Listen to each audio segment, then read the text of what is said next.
Hi hello friends, ಎಲ್ಲರೂ ಹೇಗಿದ್ದೀರಿ? ಎಲ್ಲರೂ ಚೆನ್ನಾಗಿದ್ದೀರಿ ಅಂತ ಭಾವಿಸ್ತಾ, ತುಂಬ ಜನ ಕೇಳ್ತಾ ಇದ್ರಿ ನಿಮ್ಮ ನೈಟ್ ಹೇರ್ ಕೇರ್ ರೊಟೀನ್ ಯಾವ ರೀತಿಯಾಗಿ ಇರುತ್ತೆ ಅನ್ನೋದನ್ನು ತಿಳಿಸ್ಕೊಡಿ ಅಂತ. ಇವತ್ತಿನ ವಿಡಿಯೋ ಅದೇ ವಿಡಿಯೋ ಅಂತ ಹೇಳಬಹುದು. ಇವತ್ತು ನಾನು ನೈಟಲ್ಲಿ ಯಾವ ರೀತಿಯಾಗಿ ನನ್ನ ಹೇರ್ ಕೇರ್ ರೊಟೀನ್ನ ನಾನು ಫಾಲೋ ಮಾಡ್ತೀನಿ ಅನ್ನೋದನ್ನು ಡೀಟೇಲ್ ಆಗಿ ನಿಮ್ಮ ಜೊತೆ ಶೇರ್ ಮಾಡ್ತೀನಿ. ಬನ್ನಿ ವಿಡಿಯೋನ ಶುರು ಮಾಡೋಣ. ಇವಾಗ ನಾನು ಮೊದಲನೇದಾಗಿ ಇದೇ ರೀತಿಯಾಗಿ ಮಾರ್ನಿಂಗ್ ನಾನು ಜಡೆನ ಹಾಕ್ಕೊಂಡಿರ್ತೀನಿ. ಇವಾಗ ಅದನ್ನೆಲ್ಲ ನೀಟಾಗಿ ಬಿಡಿಸ್ಕೊಂಡ್ಬಿಟ್ಟು ಇದನ್ನು ಚೆನ್ನಾಗಿ ನಾನು ಇವಾಗ ಕೋಮ್ನ ಮಾಡ್ಕೋತೀನಿ. ನೋಡಬಹುದು ನೀವು, ಯಾವುದೇ ರೀತಿಯಾದ ತುಂಬ ಸಿಕ್ಗಳಾಗೋದಿಲ್ಲ ನನ್ನ ಕೂದಲು, ಆದಷ್ಟು ಸಿಕ್ ಫ್ರೀನೇ ಇರುತ್ತೆ ಅಂತ ಹೇಳಬಹುದು. ಅದೇ ರೀತಿಯಾಗಿ ನಾನು ಹೇರ್ ಸ್ಟೈಲ್ನ ಮಾಡ್ಕೊಳ್ಳೋದ್ರಿಂದ ನನ್ನ ಕೂದಲು ತುಂಬ ಅಂದರೆ ತುಂಬ ಸಿಕ್ಗಳಾಗೋದಿಲ್ಲ. ಹೇರ್ ಫಾಲು ಕೂಡ ತುಂಬ ಕಮ್ಮಿ ಆಗುತ್ತೆ.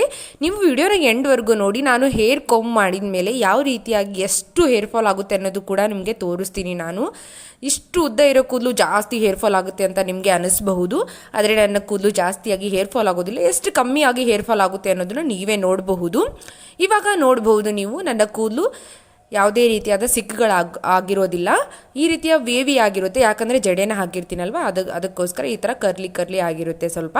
ಇವಾಗ ನಾನು ಕೂದಲನ್ನ ಸಿಕ್ಗಳನ್ನೆಲ್ಲ ನೀಟಾಗಿ ಬಿಡಿಸ್ಕೋತೀನಿ. ಈ ಥರ ಅಗಲವಾಗಿರೋ ಬಾಚಣಿಕೆಯಿಂದ ನಾನು ತಲೆನ ಬಾಚ್ಕೋತೀನಿ. ಅದರಿಂದ ನನ್ನ ಹೇರ್ ಫಾಲ್ ತುಂಬ ಅಂದರೆ ತುಂಬ ಕಮ್ಮಿ ಆಗುತ್ತೆ ಅಂತ ಹೇಳಬಹುದು.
ನನ್ನ ಕೂದಲಿನ ಎಲ್ಲ ಸಿಕ್ಕುಗಳನ್ನು ಬಿಡಿಸಿದ ಮೇಲೆ ನಾನು ಈ ಥರ ಸಣ್ಣ ಹಲ್ಲಿನ ಬಾಚುಣಿಕೆಯಿಂದ ನನ್ನ ಸ್ಕಾಲ್ಫನ್ನು ನೀಟಾಗಿ ಬಾಚ್ಕೋತೀನಿ. ಈ ರೀತಿಯಾಗಿ ಮಾಡೋದ್ರಿಂದ ಏನಪ್ಪ ಆಗುತ್ತಂದರೆ ಬ್ಲಡ್ ಸರ್ಕ್ಯುಲೇಷನ್ ಚೆನ್ನಾಗಿ ಆಗಿಬಿಟ್ಟು ನಮ್ಮ ಹೇರ್ ಗ್ರೋತ್ ಇಂಪ್ರೂವ್ ಆಗಲಿಕ್ಕೆ ತುಂಬ ಅಂದರೆ ತುಂಬ ಸಹಾಯವನ್ನು ಮಾಡುತ್ತೆ.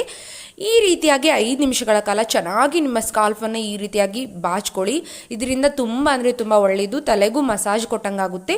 ಹೇರ್ ಗ್ರೋತ್ನು ಇದು ಇಂಪ್ರೂವ್ ಮಾಡಲಿಕ್ಕೆ ತುಂಬ ಅಂದರೆ ತುಂಬ ಸಹಾಯವನ್ನು ಮಾಡುತ್ತೆ.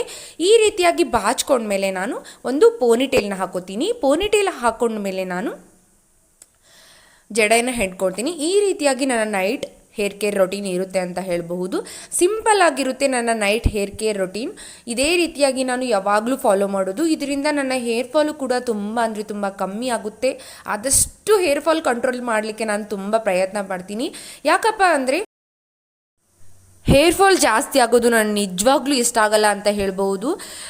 ನಾನು ಇದನ್ನು ಆಲ್ಮೋಸ್ಟ್ ಅನುಭವಿಸ್ಬಿಟ್ಟಿದ್ದೀನಿ. ಹೇರ್ ಫಾಲ್ ತುಂಬ ಅಂದರೆ ತುಂಬ ಆಗ್ತಿತ್ತು. ನನ್ನ ಪ್ರೆಗ್ನೆನ್ಸಿ ಟೈಮಲ್ಲಿ ಆಗಬಹುದು, ನನ್ನ ಡೆಲಿವರಿ ಆದಮೇಲೆ ಆಗಬಹುದು.